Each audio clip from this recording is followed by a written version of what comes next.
नमस्कार, कान्तिपुर समाचारमा स्वागत छ। सुरु गरौँ अहिलेका मुख्य समाचारबाट। संसदीय सुनवाई छलेर संवैधानिक निकायमा फेरि 20 पदाधिकारी नियुक्त।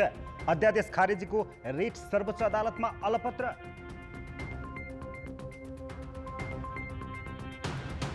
कोभिडबाट ज्यान गुमाउनेको संख्या वैशाख 18 यताकै कम।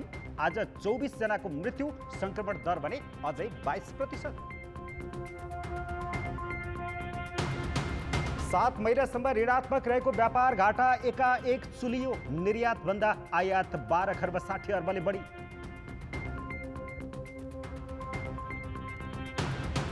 जम्मू कश्मीरका नेताहरूसँग भारतीय प्रधानमन्त्री नरेन्द्र मोदीको भेटवार्ता। छिट्टै विधानसभा निर्वाचन गराउने केन्द्रीय सरकारको आश्वासन।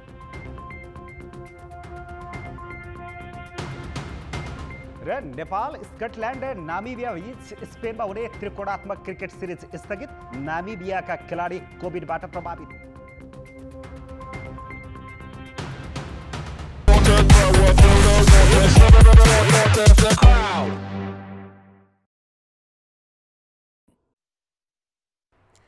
राष्ट्रपति विद्यादेवी भण्डारीले संसदीय सुनवाई छल्दै सिफारिस भएका लोकसेवा आयोग, अख्तियार लगायतमा महत्त्वपूर्ण संवैधानिक निकायमा पदाधिकारी नियुक्त गरेका छन्। उनीहरू सबैलाई प्रधानमन्त्री ओलीले अध्यादेश मार्फत संवैधानिक परिषदलाई नै आफू अनुकूल बनाएर सिफारिस गराएका थिए।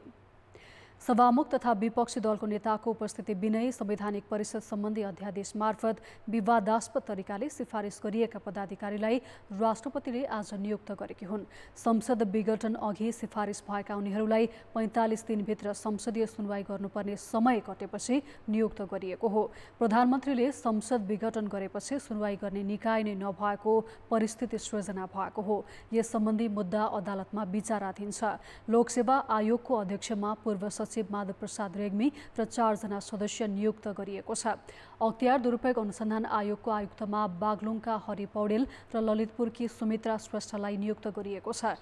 त्यस्तै निर्वाचन आयोगको आयुक्तमा रूपन्देहीका सगुन शमशेर राणा तथा प्राकृतिक स्रोत तथा वित्त आयोगको सदस्यमा पाँचथरका विपिन राज निरौलालाई नियुक्त गरिएको छ। समावेशी आयोगको अध्यक्षमा रामकृष्ण तिमिल सेना सहित 2 सदस्यले नियुक्ति पाएका छन्। त्यस्तै महिला, आदिवासी जनजाति, मधेसी र मुस्लिम आयोगमा समेत सिफारिस गरिएका सदस्यहरू नियुक्त भएका छन्। अघिल्लो पटक पनि यसैगरी विभिन्न आयोगमा 32 पदाधिकारी नियुक्त गरिएपछि सभामुख अग्नि सापकोटा समेत रिट लिएर अदालत पुगेका थिए। उनको रिटमा समेत सुनवाई भएको छैन। अदालतले यति लामो समयसम्म सुनवाई नगरेपछि निवेदकहरूले सुनवाईको माग गर्दै प्रधान न्यायाधीशलाई पत्र समेत लेखेर तत्काल सुनवाई अगाडि बढाउन आग्रह गरेका छन्। प्रतिनिधि सभामा विघटन सम्बन्धी रिट निवेदकको सुनवाईमा कानुन व्यवसायीहरूले कांग्रेस सभापति शेरबहादुर देउवालाई प्रधानमन्त्री नियुक्त गर्दै मिति नै तोकेर संसदको बैठक बोलाउने गरी आदेश दिन माग गरेका छन्। संवैधानिक इजलासमा रिट निवेदकको पक्षमा आज बहस गरेका कानुन व्यवसायीले देउवाको पक्षमा बहुमतका लागि आवश्यक सांसदले हस्ताक्षर बुझाएकाले उनलाई प्रधानमन्त्री नियुक्त गर्न आदेश दिनुपर्ने माग गरेका हुन्। उनीहरूले मिति तोकेर संसदको अधिवेशन बोलाउनु पर्ने जिकिर पनि गरेका छन्। राष्ट्रपति समक्ष 149 जनाको हस्ताक्षर पुग्दा पनि आधार नपुग्ने भयो भने नियुक्त गर्न सकिन्छ भन्ने प्रश्न उनीहरूले गरेका थिए।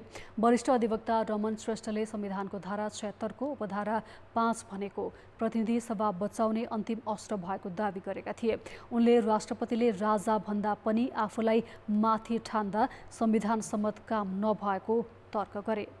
वरिष्ठ अधिवक्ता हरिहर दाहालले दोहोरो हस्ताक्षर भयो भने राष्ट्रपतिको लिखित जवाफलाई केपी शर्मा ओलीलाई प्रधानमन्त्री बनाइदैनौ भन्नेलाई पनि गन्न मिल्छ त भन्ने प्रश्न उठाएका थिए। यस्तै वरिष्ठ अधिवक्ताहरू प्रेम बहादुर खड्का, हरिप्रसाद उप्रेती र शेरबहादुर केसीले संविधानको धारा 76 को उपधारा 5 अनुसार सांसदहरूलाई दलको व्हिप नलाग्ने दावी गरेका छन्। अर्का वरिष्ठ अधिवक्ता गान्धी पण्डितले उपधारा 3 अनुसारको, प्रधानमन्त्रीले उपधारा 7 अनुसार प्रतिनिधि सभा विघटन गर्न नसक्ने बताए। आजको सुनवाईमा भाग लिएका अधिकांशले धारा 76 को उपधारा 5 सांसदका लागि विशेष अधिकार भएको जिकिर गरेका थिए। बहसका क्रममा उनीहरूले राष्ट्रपतिले संविधानको संरक्षणको भूमिका खेल्नुको साटो प्रधानमन्त्री ओलीको स्वार्थमा काम गरेको आरोप लगाएका थिए। निवेदकका तर्फबाट भोलि पनि बहस हुनेछ। 12 घण्टाको समय पाएका निवेदकहरूले हिजोदेखि झण्डै 8 घण्टाको बहस गरिसकेका छन्। नेपाली कांग्रेस सहितको विपक्षी गठबन्धनले सरकारले एकपछि अर्को असंवैधानिक काम गरिरहेको भन्दै लोकतन्त्र र संविधानको रक्षाका लागि संयुक्त आन्दोलनको रणनीति अघि सारेको छ। सरकारका कदम र अबको रणनीतिबारे नयाँ बानेश्वरस्थित संसद भवनमा आज सम्पादकहरूसँग छलफल गरेका गठबन्धनका नेताहरूले प्रधानमन्त्री केपी शर्मा ओलीले आफूलाई नै राज्य ठानेको र असंवैधानिक तथा अलोकतान्त्रिक काम गरेको आरोप लगाए। उनीहरूले सरकार विरुद्ध दीर्घकालीन मोर्चा बनाएर जाने बताएका छन्। कांग्रेसका सभापति शेरबहादुर देउवाले प्रधानमन्त्री र राष्ट्रपतिको मिलेमतोमा लोकतन्त्र नै धरापमा परेकाले विरहित मोर्चाबन्दी गर्नु परेको भन्दै आवश्यक परे आन्दोलनमा जाने बताए। माओवादी केन्द्रका अध्यक्ष पुष्पकमल दाहालले भने विपक्षी 5 दलको गठबन्धन प्रधानमन्त्री प्राप्त गर्नका लागि नभएर लोकतन्त्र र व्यवस्था जोगाउन भएको दावी गरे। प्रधानमन्त्री ओलीले आफूलाई नै राज्य ठानेर मनपरी गरेको भन्दै दाहालले सुझबुझका साथ मोर्चाबन्दी गरिएको बताए।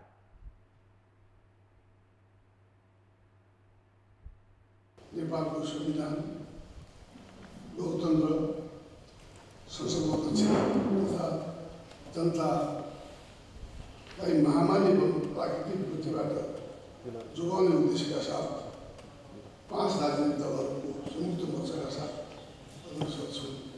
देशमा सिर्जना गरिएको राजनीतिक अस्थिरता तथा आन्दोलन समाप्त गर्ने नेपाली जनताको लामो र कठोर सङ्घर्ष, त्याग र बलिदानबाट प्राप्त उपलब्धिको रक्षा गर्दै हामीहरू राजनीतिक कानुनी संघर्षका विविध कार्यक्रमका साथ क्रियाशील छौँ। यस सन्दर्भमा आवश्यक परेमा हामी जनप्रचारको दिशामा समेत अगाडि बढ्नेछौँ। हामीले यो 5 दलको गठबन्धन बनाउँदै गर्दा यो 5 दलीय गठबन्धन पछिसम्म जान्छ भन्ने कुराको आधार के भन्ने बारेमा थोरै छलफल गरेका छौँ। यो बिना छलफल भएको चाहिँ होइन। हामी महिनौसम्म पटक पटक द्विपक्षीय, बहुपक्षीय, सामूहिक धेरै छलफल गरेका छौँ। यसको सैद्धान्तिक आधार के?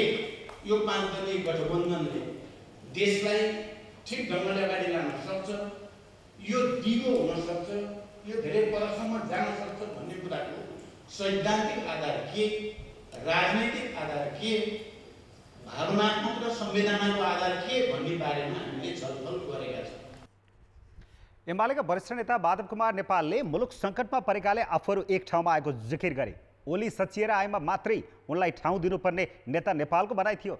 जसपाका अध्यक्ष उपेन्द्र यादवले संसद भङ्ग गर्ने र अध्यादेशबाट देश चलाउन खोज्ने प्रधानमन्त्री ओलीकै पक्षमा राष्ट्रपतिले काम गरेको आरोप लगाए। हामी कोर्स करेक्सन गर्न चाहिरहेका छौँ। केपी ओलीले राइटिस्ट कोर्समा नाच्ने काम गर्नुहुन्छ। हामी त्यसलाई पोजिटिभ डिरेक्सनमा लान खोजिरहेका छौँ। देशमा रहेका, समाजमा रहेका सबै सकारात्मक शक्तिहरूसँग हामी हाते मालो गर्दै अगाडि बढ्न चाहन्छौँ। त्यसका बावजुद पनि हामी चाहन्छौँ मानिसहरू कल्याण गर्दै हुन्छ।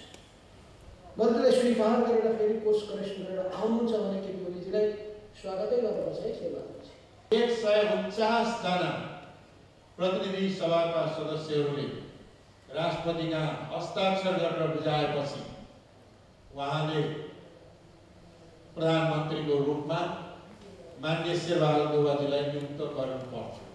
त्यसो किन गरिएन? संविधानले त्यही भन्छ, कुनै पनि प्रतिनिधि सभाका सदस्यले बहुमत रहेको आधार प्रस्तुत गरेमा प्रधानमन्त्री नियुक्त गर्न सक्छ। तर किन गरियो? किन आह्वान गरियो? र आह्वान मुताबिक दावा पेश गर्दा किन प्रधानमन्त्री नियुक्त गरिएन भन्दाखेरि यहाँ ठुलो शङ्का के हुन्छ भन्दाखेरि राष्ट्रपतिको भूमिका पनि सन्देहास्पद, प्रश्नवाचक र शङ्कास्पद। कि त भन्नु पर्यो कि ओली बाहेक अरूलाई प्रधानमन्त्री देख्न सक्दैनौँ भने। गठबन्धनका सबै नेताहरूले प्रधानमन्त्रीबाट ओलीलाई विस्थापित गरेर लोकतन्त्रको जग बलियो बनाउने आन्दोलनमा सघाउन आग्रह गरेका थिए। सम्पादकहरूले भने सत्ता र शक्तिका लागि ओली र गठबन्धनका नेताहरूमा समेत धेरै आशा गर्ने ठाउँ नरहेको भन्दै सुध्रिन सुझाव दिएका थिए। प्रधानमन्त्री केपी शर्मा ओलीले 4 जना मन्त्रीलाई 20 मन्त्रालयको जिम्मेवारी दिएका छन्। काम चलाउ प्रधानमन्त्रीले गरेको मन्त्री परिषद विस्तारलाई मङ्गलबार सर्वोच्च अदालतले खारेज गरिदिएपछि 20 जना एक साथ जिम्मेवारी मुक्त भएका थिए। आज मन्त्रीहरूको जिम्मेवारी थप गरेका प्रधानमन्त्रीले रक्षा र परराष्ट्र मन्त्रालय भने आफैसँग राखेका छन्।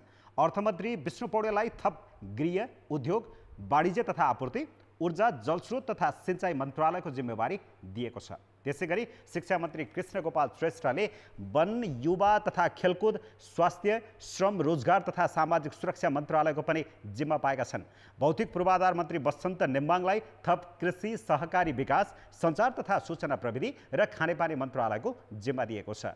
पर्यटन, सामान्य प्रशासन, महिला बालबालिका, भूमि व्यवस्था गरी थप 4 मन्त्रालयको कार्यभार कानुन मन्त्री लीलानाथ श्रेष्ठले पाएका छन्। एकजना मन्त्रीको भागमा 5 वटा मन्त्रालय परेका छन्।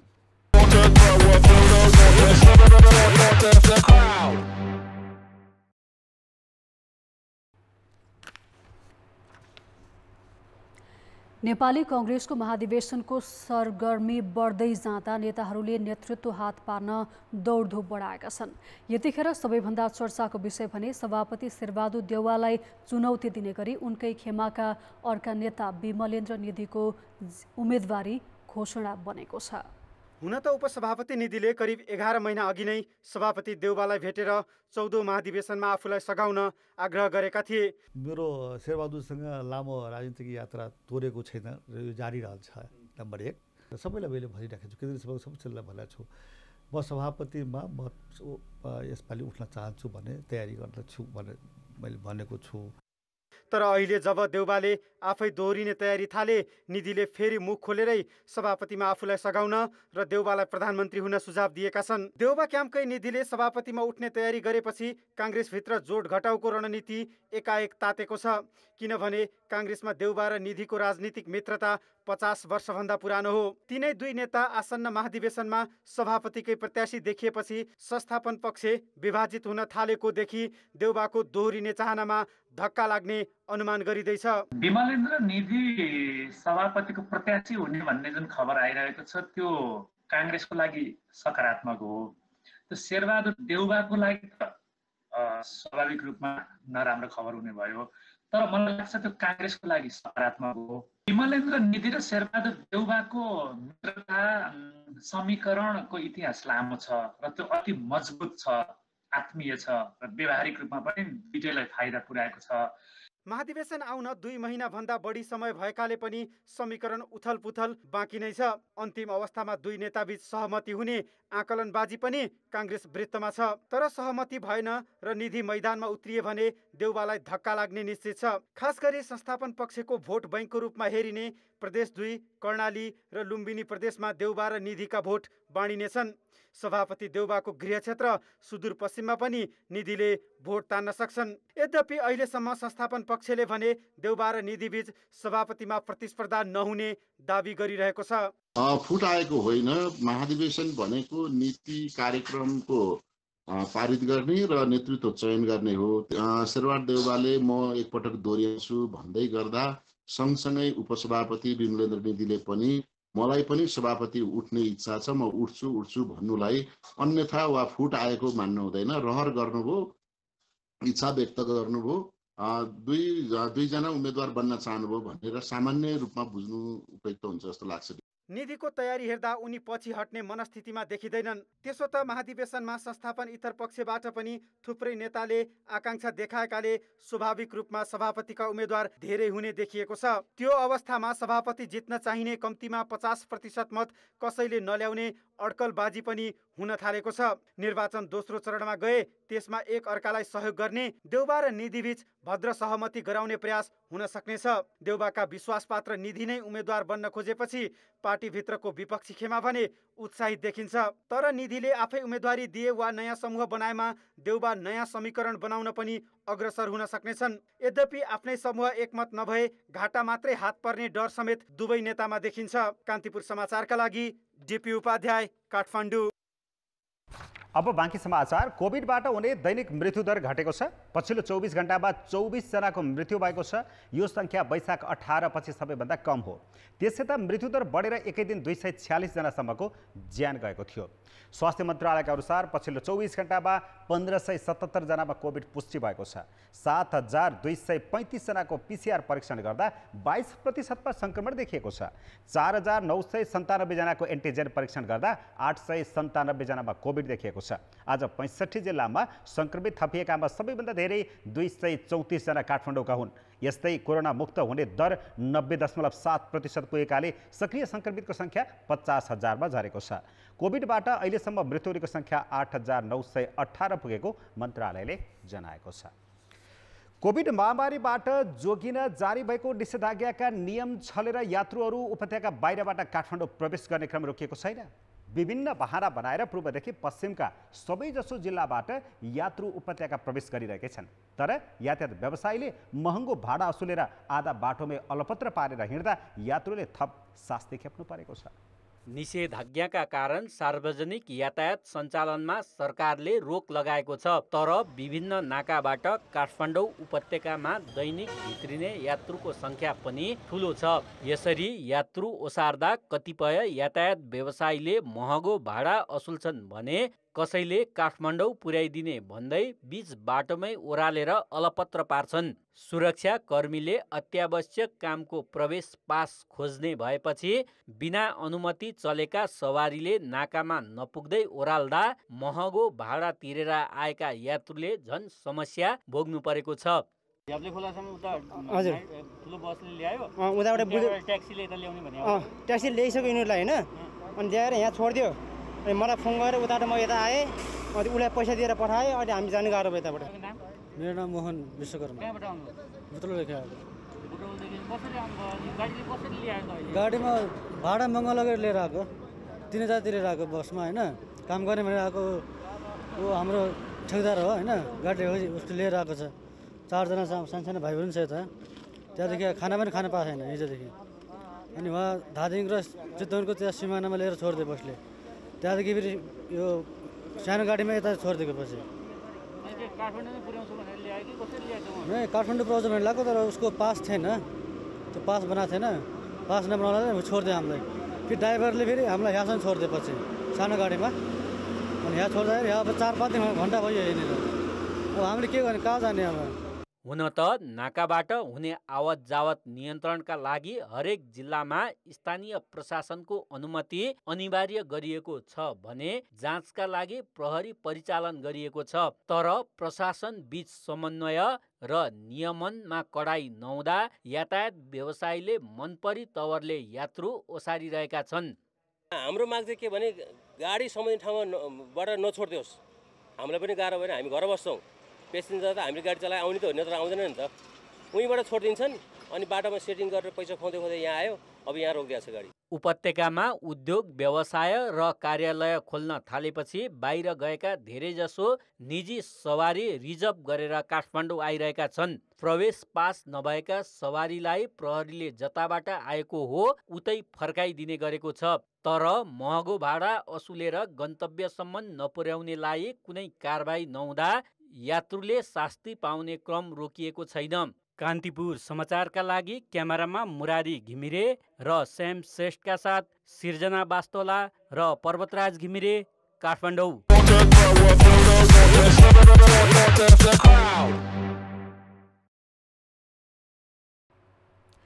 प्रदेश 2 को मन्त्री परिषद समावेशी नभएको भन्दै उच्च अदालत जनकपुर धाममा उत्प्रेषणयुक्त परमादेशको माग गर्दै रिट दर्ता भएको छ। अधिवक्ता राजकुमार महासेठले प्रदेश प्रमुखको सचिवालय र मुख्यमन्त्री तथा मन्त्री परिषदको कार्यालय लगायत प्रदेश 2 मा हालै नियुक्त भएका नेपाली कांग्रेसका 3 जना मन्त्रीलाई विपक्षी बनाई रिट दर्ता गराएका हुन्। जुन समावेशी सिद्धान्तलाई आधार नमानिकन जुन प्रदेशको सरकार गठन भएको छ त्यो गठन गर्ने सिफारिस र गठन गर्ने निर्णय चाहिँ उत्प्रेषणको आदेशबाट बदरको लागि आज सम्मानित उच्च अदालत जनकपुरमा चाहिँ उत्प्रेषण युक्त परमादेशको मुद्दा चाहिँ दायर भएको। रिटमा मुख्यमन्त्री लालबाबु राउतको सिफारिसमा प्रदेश प्रमुख राजेश झाले जेठ 26 गतेको मन्त्रीको नियुक्तिलाई बदरको माग गरिएको छ। रिट निवेदनको अन्तिम कारवाही नभएसम्म हालै नियुक्त मन्त्री राम सरोज यादव, ओम प्रकाश शर्मा र वीरेन्द्र सिंहलाई मन्त्रीको हैसियतमा कुनै किसिमको काम गर्नु नगराउनु भनी तत्कालै अन्तरिम आदेश जारीका लागि रिटमा माग गरिएको छ। नेपालको संविधान 2072 को धारा 168 को उपधारा 9 मा प्रदेश प्रमुखले मुख्यमन्त्रीको सिफारिसमा प्रदेशसभाका सदस्यबाट समावेशी समानुपातिक सहभागिताको सिद्धान्त बमोजिम मुख्यमन्त्रीसहित प्रदेशसभाका कुल सदस्य सङ्ख्याको 20% भन्दा बढी नहुने गरी प्रदेश मन्त्री परिषद गठन गर्नुपर्ने व्यवस्था छ।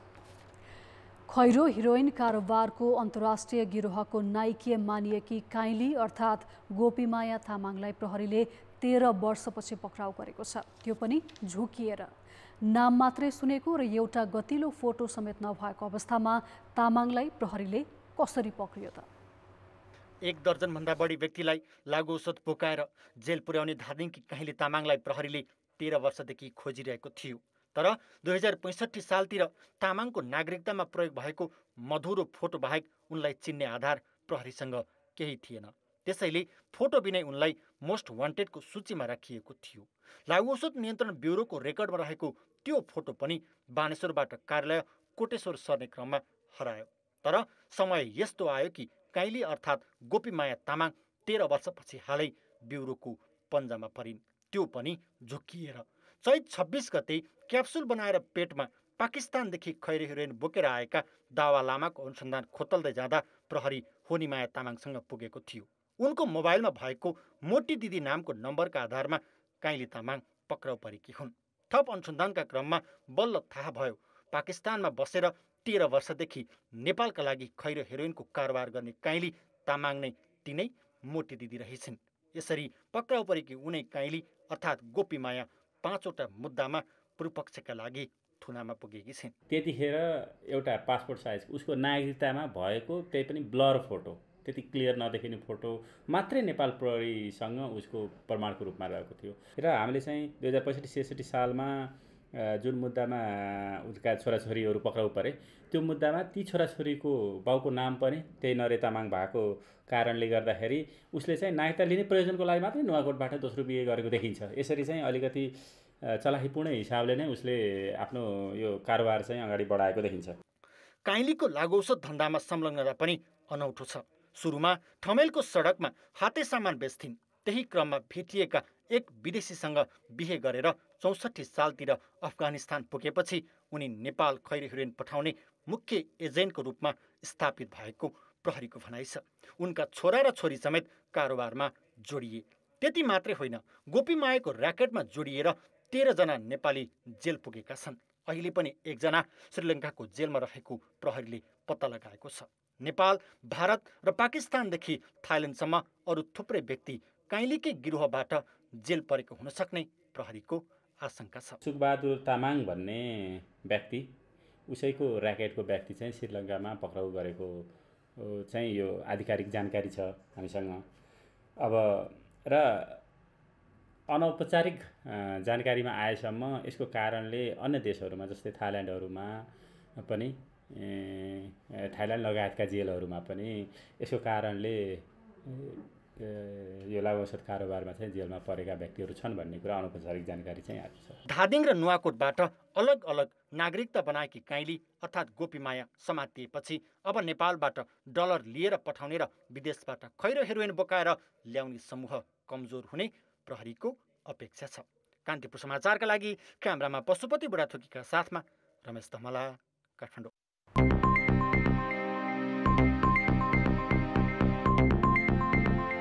स्थानीय तहले पुरानै योजनालाई निरन्तरता दिई आगामी आर्थिक वर्षको बजेट सार्वजनिक गरेका छन्। असार 10 गते वार्षिक बजेट सार्वजनिक गर्नुपर्ने संवैधानिक व्यवस्था अनुसार स्थानीय तहले नगर तथा गाउँसभा मार्फत आज अनुमानित आय व्यय सार्वजनिक गरेका हुन्।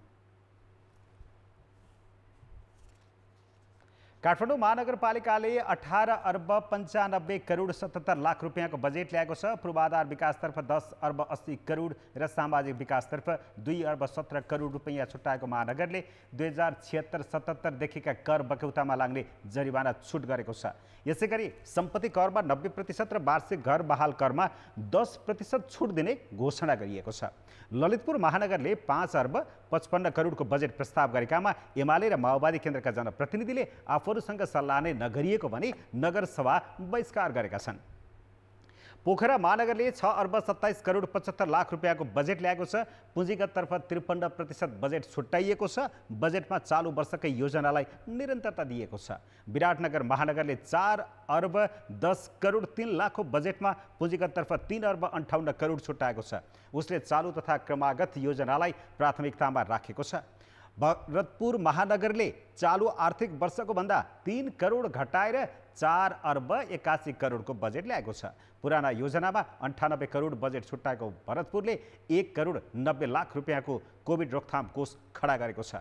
नेपालगञ्ज उपमहानगरले 1 अर्ब 45 करोड 77 लाख रुपियाँको बजेट ल्याएको छ। नयाँ कार्यक्रम छैनन्। उसले घर बहाल करमा 25% छुट दिने घोषणा गरेको छ।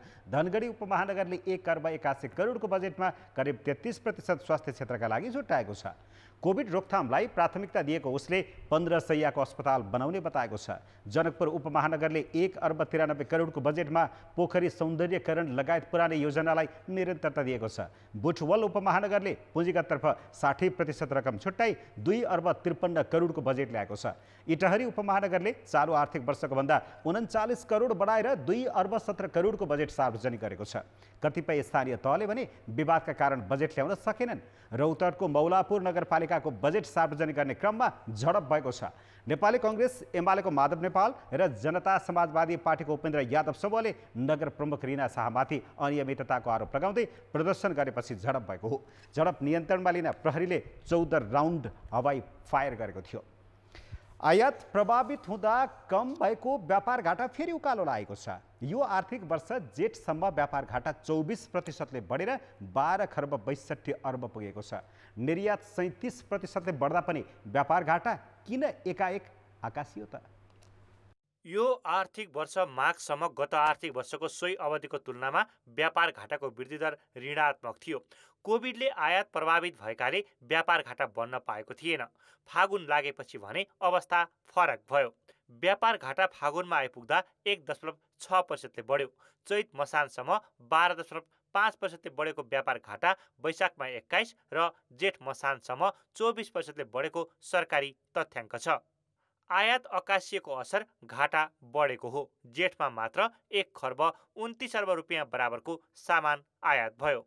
11 वर्ष अघिको त्रिवर्षीय योजनामा निर्यात व्यापार बढाएर 1 खर्ब पुर्याउने भनिएको थियो। पहिलो पटक 11 महिनामै निर्यात 1 खर्ब नाग्यो। भन्सार विभागका अनुसार जेठ मसानसम्म गत आर्थिक वर्षको तुलनामा 33 अर्ब बढी अर्थात् 1 खर्ब 21 अर्ब बराबरको वस्तु निर्यात भएको छ। निर्यात 37.8%ले बढेको देखिन्छ।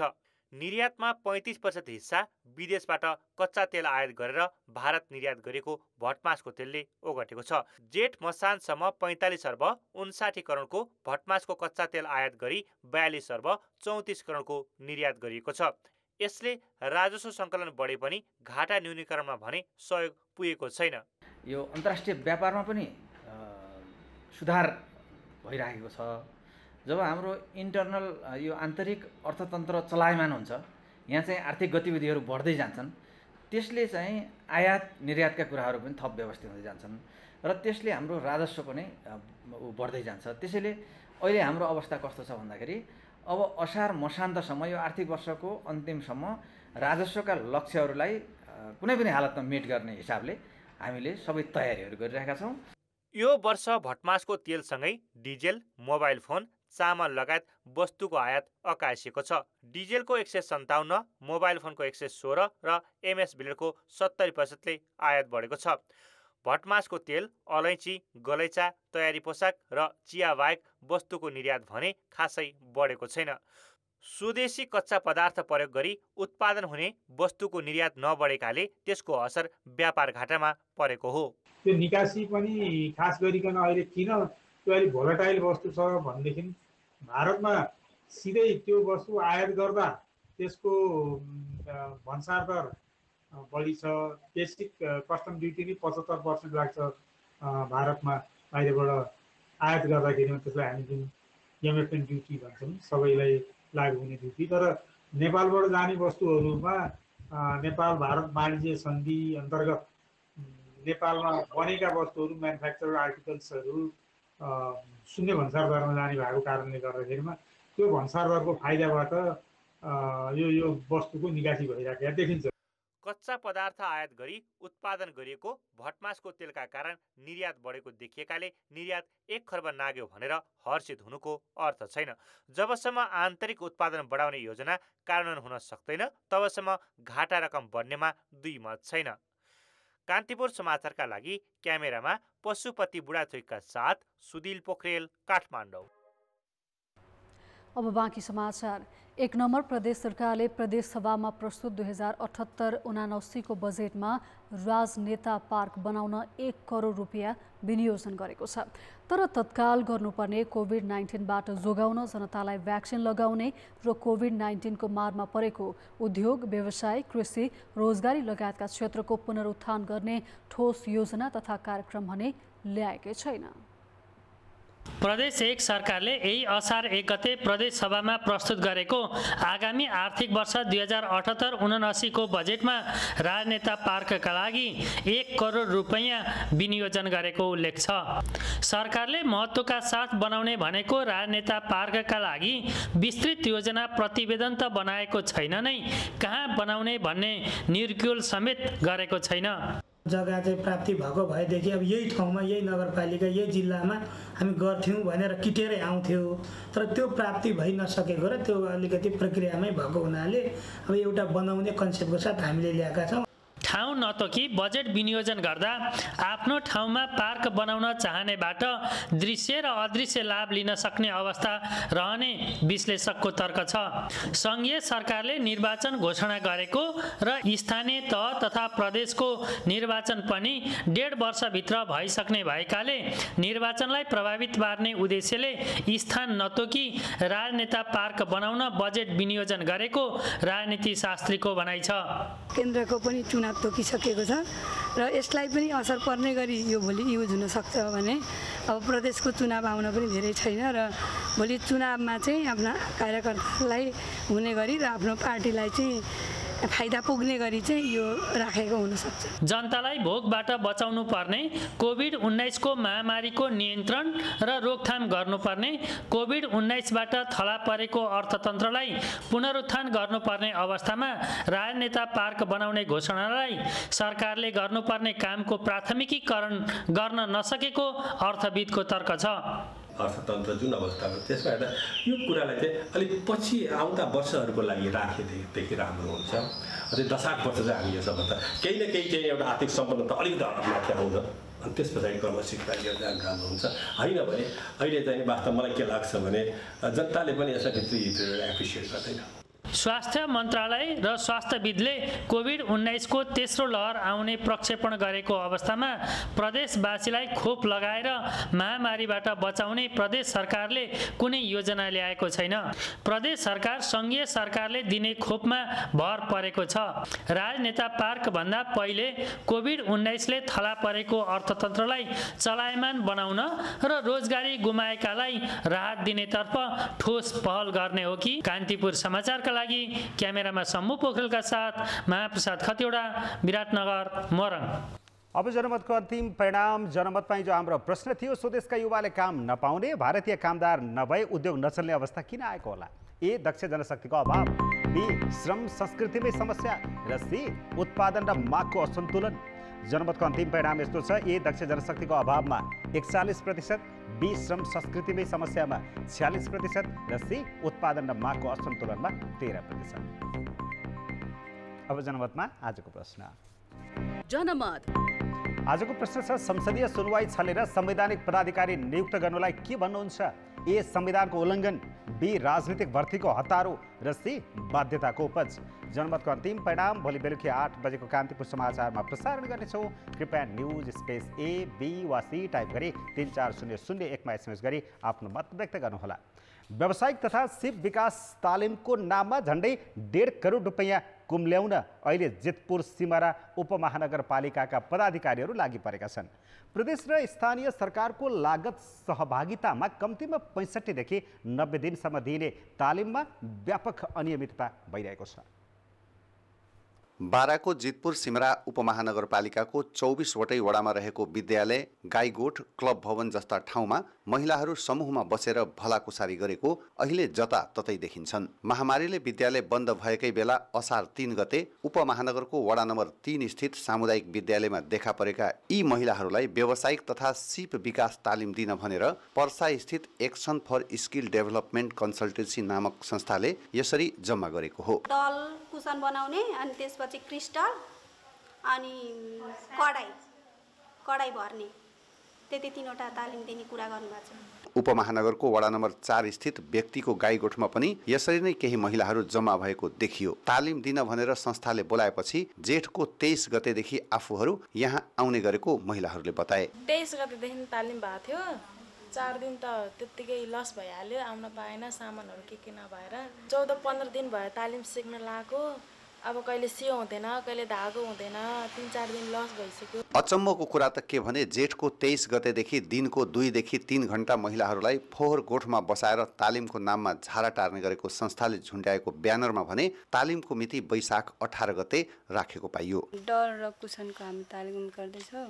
जेठ 23 गतेदेखि सुरु भएको हो अनि 3 घण्टा चाहिँ सिकाउँछ हामीले 1 बजेदेखि 4 बजेसम्म। प्रदेश 2 सरकारको 1 करोड 21 लाख र स्थानीय सरकारको 31 लाख गरी कुल 1 करोड 52 लाख रुपैयाँको यो तालिम आफ्नो गोजीको संस्थासँग मिलेमतो गरी उपमहानगरले रकम अहिले यसरी सक्दैछ। CTEVT-बाट सम्बन्धन प्राप्त संस्थाले CTEVT-को मापदण्ड अनुसार सञ्चालन गर्नुपर्ने 47 वटा तालिम सञ्चालन गर्न उपमहानगरले 13 वटा संस्थालाई जिम्मा दिएको छ, जसमध्ये केही संस्था CTEVT-को सम्बन्धन प्राप्त नै नगरेका झोले संस्था रहेको पाइएको छ। कुल 47 वटा कार्यक्रम मध्ये व्यक्तिगत पहुँचको आधारमा 18 वटा कार्यक्रम हात पारेको पर्सा स्थित एक्सन फर स्किल डेभलपमेन्ट कन्सल्टेन्सीले सञ्चालन गरेका तालिमहरू CTEVT-को मापदण्ड विपरीत र फर्जी भेटिएका छन्। 8 वटा कार्यक्रम गर्न छनौटमा परेको पर्साको अर्को एक संस्था नेपाल स्किल ट्रेनिङ सेन्टरले त 15 दिनको तालिम 8 दिनमै सकेर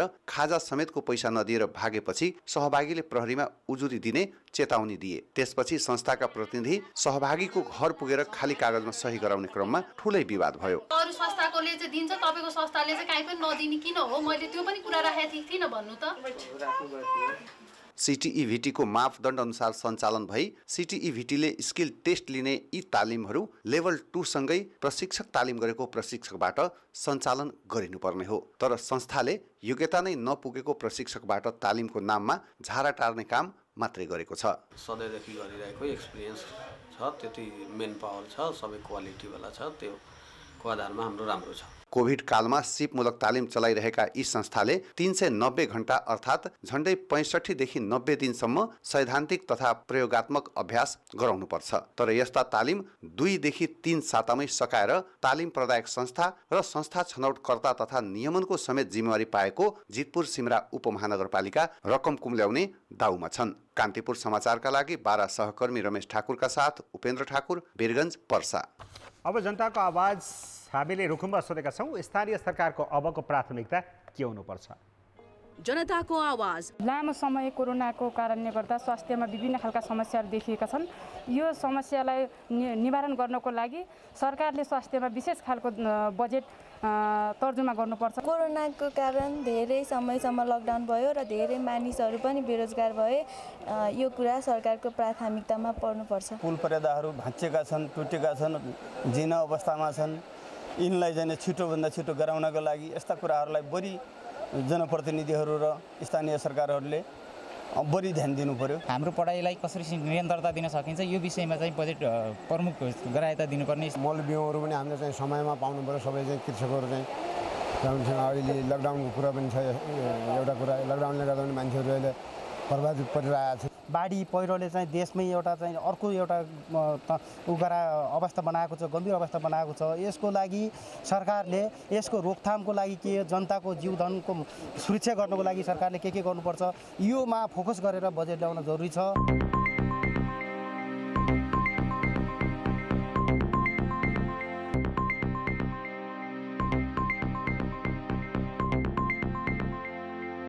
नमस्कार, कान्तिपुर खेलकुद समाचारमा स्वागत छ। आइसिसी विश्वकप लिग 2 अन्तर्गत नेपाल, स्कटल्यान्ड र नामिबिया बीच 1 महिनापछि स्पेनमा हुने तय भएको त्रिकोणात्मक सिरिज स्थगित भएको छ।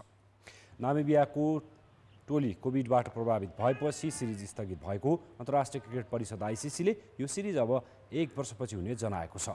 सिरिजका लागि नेपालले शुक्रबार 20 सदस्यीय टोली घोषणा गरी मङ्गलबारबाट बन्द प्रशिक्षण थालेको थियो। स्कटल्यान्डमा हुनुपर्ने सिरिज कोभिडकै कारण स्पेनमा गर्ने तय भएको थियो। विश्वकप लिग 2 त्रिकोणात्मक सिरिज 18 महिनापछि हुन लागेको थियो। विश्वकप लिग 2 अन्तर्गत नेपाल, ओमान र अमेरिका बीचको त्रिकोणात्मक एकदिवसीय सिरिज 2076 माघमा काठमाडौँमा भएको थियो। त्यसपछि विश्वकप लिग 2 का खेल कोभिडका कारण रोकिएका थिए। नेपालले एएफसी महिला एसियन कप 2022 को छनौट अन्तर्गत समूह एफ अन्तर्गतका खेलहरू आयोजना गर्ने भएको छ। एएफसीले बिहिबार सार्वजनिक गरेको विभाजन अनुसार नेपालसँगै हङकङ र फिलिपिन्स एकै समूहमा परेका छन्। छनौट अन्तर्गत समूह चरणका खेलहरू सेप्टेम्बर दोस्रो साता सुरु हुनेछन्। एएफसीले छनौटको प्रारम्भिक मिति भदौ 28 देखि असोज 9 गतेसम्म तोकेको छ। छनौटमा सहभागी हुने टोलीलाई 8 समूहमा विभाजन गरिएको छ। हरेक समूहको शीर्ष टोलीले अर्को वर्ष भारतमा हुने प्रतियोगितामा स्थान पक्का गर्नेछ। एएफसी एसियन कप जनवरी 20 देखि फेब्रुअरी 6, 2022 मा भारतमा हुनेछ। प्रतियोगिताका लागि साबिक विजेता जापान, उपविजेता अस्ट्रेलिया र तेस्रो स्थानको चीनसँगै आयोजक भारतले स्थान पक्का गरिसकेका छन्। यस पटकदेखि प्रतियोगितामा 12 टोलीले प्रतिस्पर्धा गर्नेछन्। नेपालको समूहमा रहेको फिलिपिन्स विश्व वरियतामा 68औं स्थानमा छ। नेपाल 101 र हङकङ 76औं स्थानमा छ। नेपालले सबै खेल घरेलु मैदानमा नै खेल्नेछ। एन्फाले दशरथ रङ्गशालामा नै प्रतियोगिता गराउने सम्भावना छ। कान्तिपुर खेलकुद समाचार अहिले यति नै। अब मौसम सम्बन्धी जानकारी।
कान्तिपुर समाचार अहिलेलाई सकियो। अब हाम्रो अर्को समाचार बुलेटिन राति 10:30 बजे अङ्ग्रेजीमा र राति 11 बजे नेपालीमा हुनेछ।